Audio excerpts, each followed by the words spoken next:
சுவாதி, சுவாதி, இங்க பாரு.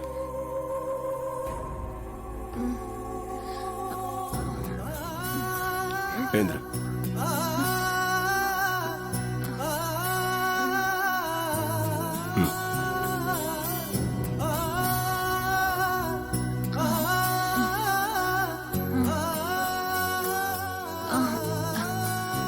எனக்கு என்ன ஆச்சு?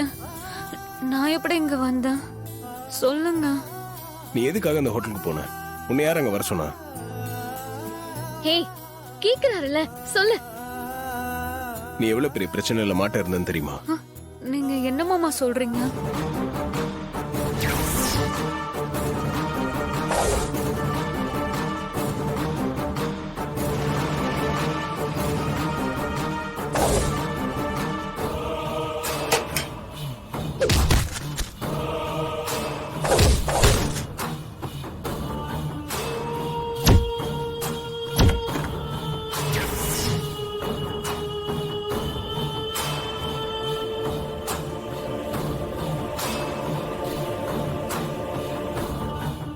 இப்படிலாம் நடக்கும்னு நான் கொஞ்சம் கூட எதிர்பார்க்கவே இல்லை மாமா. நான் சொன்னல பூர்ணான்னு ஒரு பொண்ணை பத்தி. அவதான் என்னை கட்டாயப்படுத்தி மியூசிக் டைரக்டர் கிட்ட கூட்டிட்டு போறதா சொல்லி அந்த ஹோட்டலுக்கு என்ன கூட்டிட்டு போனான். அங்க போனதும் அவளுக்கு முக்கியமான வேலை இருக்கிறதா சொல்லி கிளம்பிட்டான். நான் மட்டும் மியூசிக் டைரக்டர் இருக்கிறதா சொன்ன ரூமுக்கு போனேன். அங்க 2 பேர் இருந்தாங்க. அதுல ஒருத்தன் மியூசிக் ஆல்பம் போடுறதா சொல்லி என்ன பாட வைக்க போறதா சொன்னான். அப்போ அவங்க எனக்கு குடிக்க ஏதோ கொடுத்தாங்க. அதை குடிச்ச கொஞ்ச நேரத்திலேயே நான் மயக்கம் ஆயிட்டேன். அதுக்கப்புறம் எனக்கு என்ன நடந்துச்சுன்னே தெரியல. நான் கண்ணு முடிச்சு பார்த்தா இங்க இருக்கேன்.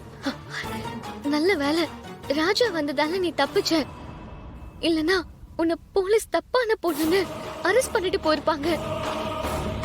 அது நம்ம குடும்பத்துக்கே கெட்ட பேரு சம்பாதிச்சு கொடுத்திருக்கோம். ரேவதி, அவ ஏற்கனவே பயந்து போயிருக்கா. நீயும் ஏன் பயமுறுத்துற?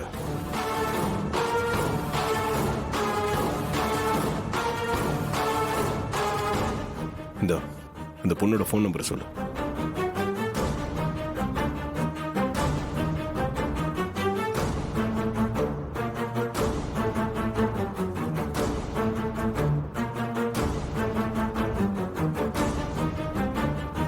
நடந்ததை பத்தியே நினைச்சிட்டு இருக்காத.